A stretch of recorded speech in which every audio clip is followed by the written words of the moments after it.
Okay, so you want to just co-answer these questions then? Yep, absolutely. Okay, you want me to take the lead and you chip in? However However, you, however, it doesn't matter. Yeah. okay, well, I just want to make sure that we're not waiting for the other one to respond because I know I found myself, I was getting that look from you a couple days ago when you were answering both the questions, kind of like, come on, Brad, come on. You Yeah, need to, yeah.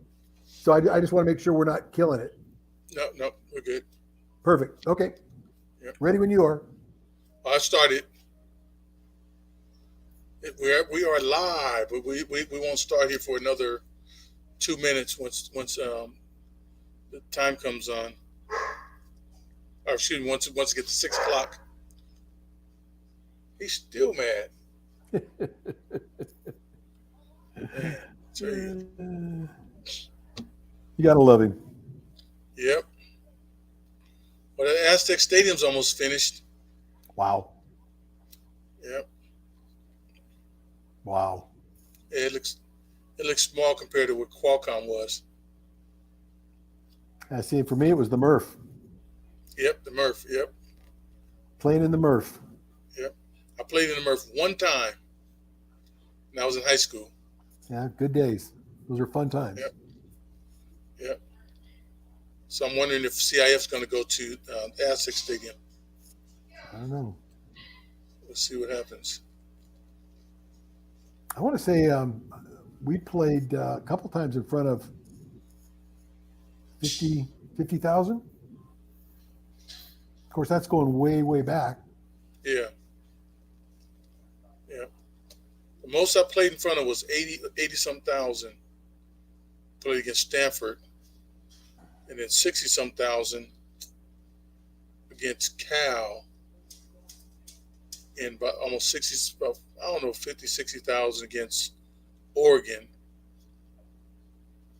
That's great. and about 40 some thousand against Oregon State. Yeah, but the biggest, I mean, when I played Stanford in front of 80 some thousand, that was crazy. Oh yeah. I, yeah, you can't hear anything. Well, a All lot has right, to do so with it. A lot has uh, to do with this, the shape and the acoustics inside.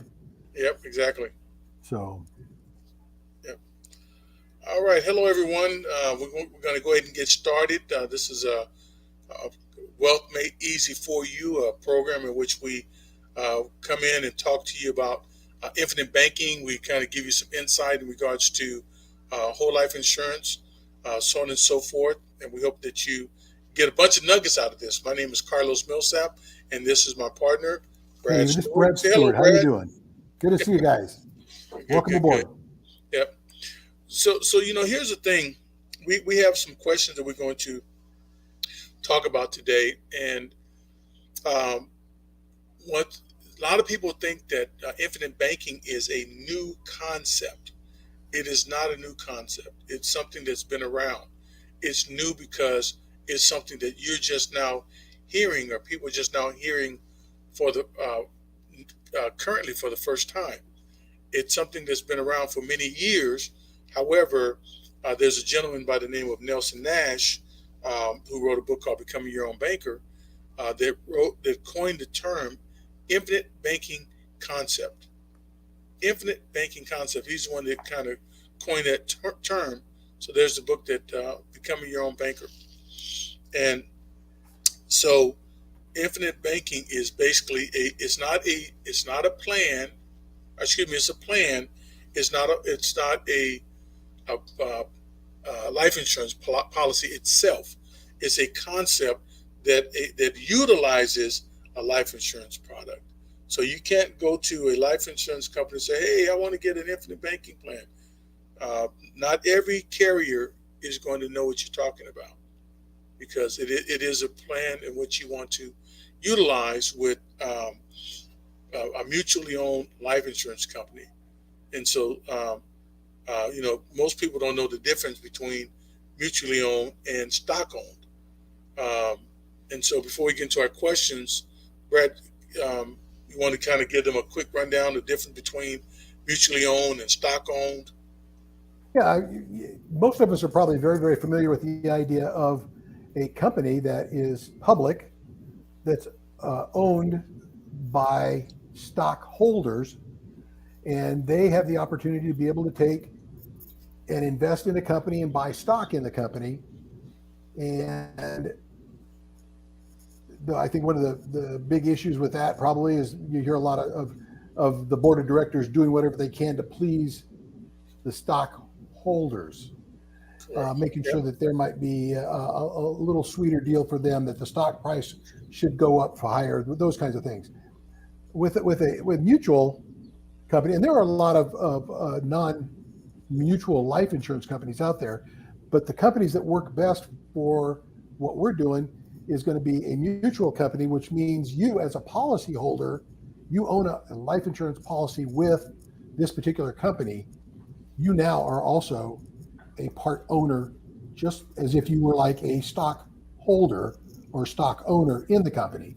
So as a result, that's the little bit of the difference that separates the mutual from the stock type companies that are out there. And they're public, but not in the sense that you would probably be the most familiar with out there in the world today. Exactly. And so it's important for you to understand the difference, because reason why is because a lot of times we get contacted by individuals and say, hey, look, I already got a whole life policy. And so we try to tell them the difference, that, you need to get one with the mutually owned company that pays dividends. That's a key thing, is that you want to get dividends. Now, Brad, this is a question that came in, is, that, I've never heard of the infinite banking concept. If it's so good, why doesn't everyone use the program? I love it when these kind of questions come up, because I think one of the first things that hits me right away is all you have to do is go to the fashion area. Our wives, our girlfriends, maybe our moms, whatever, are very, very fashion oriented in most cases. And what's the latest fashion? What's the latest styles, whether it be hair, clothing, shoes? I mean, automobiles could be even considered part of that. And it's popular. You can have this going on for a while. They're going to wear this style for a while, and it kind of fades away, and it's replaced with another, what I would call a fad in a lot of ways. I just don't want people to think, I've never heard of this, so it's not very popular, so it probably doesn't work. Popularity it's not the final judge, if you will, of whether something is going to work for you or not work for you. And I think that's a major key that people need to recognize, that you're looking at a program that is a very solid program, especially in the retirement and debt consolidation. Well, debt retirement issues especially, but for retirement, it's a great way to save and be able to have your money be safe. I know last night Carlos shared with us the whole thing of the legal side of protecting yourself, and how if you have money in your 401k or your retirement, this, that, whatever, your savings, your checking, stocks, whatever, those things are subject to lawsuits and those kinds of things. But because your money's in a private company, so to speak, being life insurance, you're going to be looking at a situation where you're not going to be accessible to any type of lawsuits and those kinds of things. The bottom line, I guess, where I'm headed with this whole thing is just to say that being popular today and something not being popular tomorrow does not mean it doesn't work. As Carlos mentioned earlier, infinite banking's been around for quite a few years. I was trying to pin it all down exactly how long it's been around, and I'm saying several decades at least.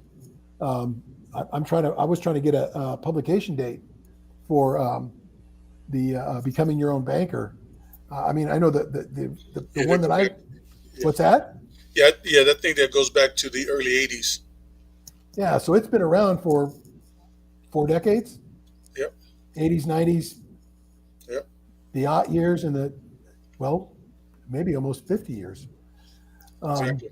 But the bottom line still remains: don't let popularity be the judge, the final judge of you saying, nobody is doing that. I mean, the Right. last time I can remember getting away with that was when I wanted this kind of car, that kind of car. And my dad said, you can't do that. I'm not getting something like that for you or whatever. Pair of shoes. And I said, yeah, but everybody's got them. He Right. says, I don't Exactly. care. I Yeah. don't care. Exactly. So just because everybody doesn't have an infinite banking plan doesn't mean that everybody's going to be having one eventually. Once they see the value and the wisdom in using it, I think their thinking will change, and I think I feel Exactly. very confident in saying that. Absolutely. Yeah. There's been videos out of various celebrities that have said that, like this one particular celebrity said that um, he never had a credit card. He paid cash for everything. He said he was so dumb, and when he found out about the infinite banking concept, he started putting $2 to $3 million per year into the policy. And then he would, when he wanted to buy something, he'd go in there, take out a policy loan, and make his purchases. That So, was that the rapper you were telling me about? yep, yeah, exactly, That, Waka Flocka, correct. Yep. a couple So, $1 million a year putting it in there, boy, that it'll grow really fast. I know all of us wish we could do that as well. absolutely, absolutely. And the other thing that is kind of, some people, they feel like they may not qualify for it. But here's the thing that they really need to know is that the key concept in regards to infinite banking is if you're not insurable and you have an insurable interest in someone else, you can get a policy on them and you can be the owner of the policy and you can control the money. Yeah, So that just means that the other person is insured, exactly. Yep. and you've That's just purchased an all it insurance means. policy, All you, typically all a you want, relative.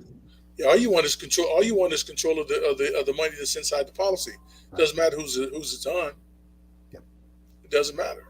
Yep. Yep. And so, control. The thing is that you want to control it, and that's the bottom line. Yep. You So want to be able to do what the banks. You want to do for yourself what the banks are doing to you. absolutely, That's basically the bottom line. absolutely, the banks are controlling your money, and they're doing and they're investing it and doing and getting the benefits of your money, and they're gracious. They're very generous, giving you 0.01%. How nice of them! Oh, Yeah, that's I was kind of happy the other day.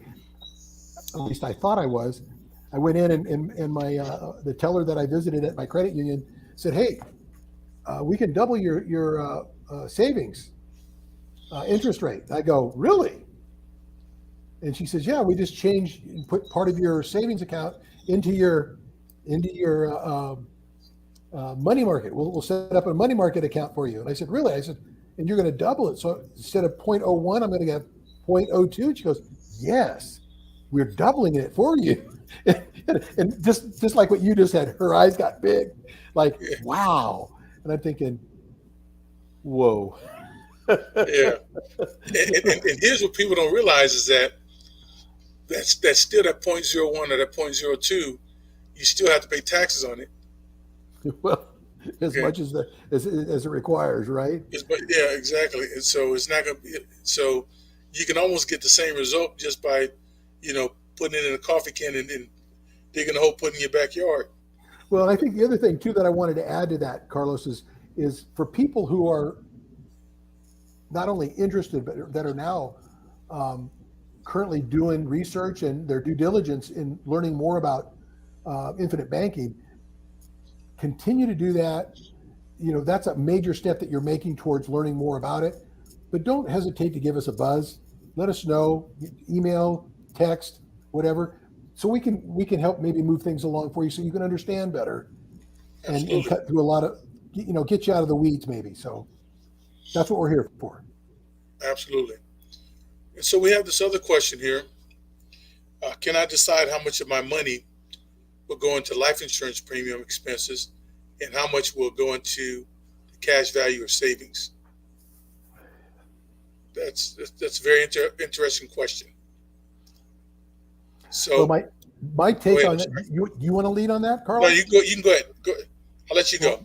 Well, my take on that is the fact that the one thing that I know we cannot control on life insurance is what your premiums will be for a set death benefit. We're not able. You go through an underwriting process. We discussed this the last night or two. You go through the process.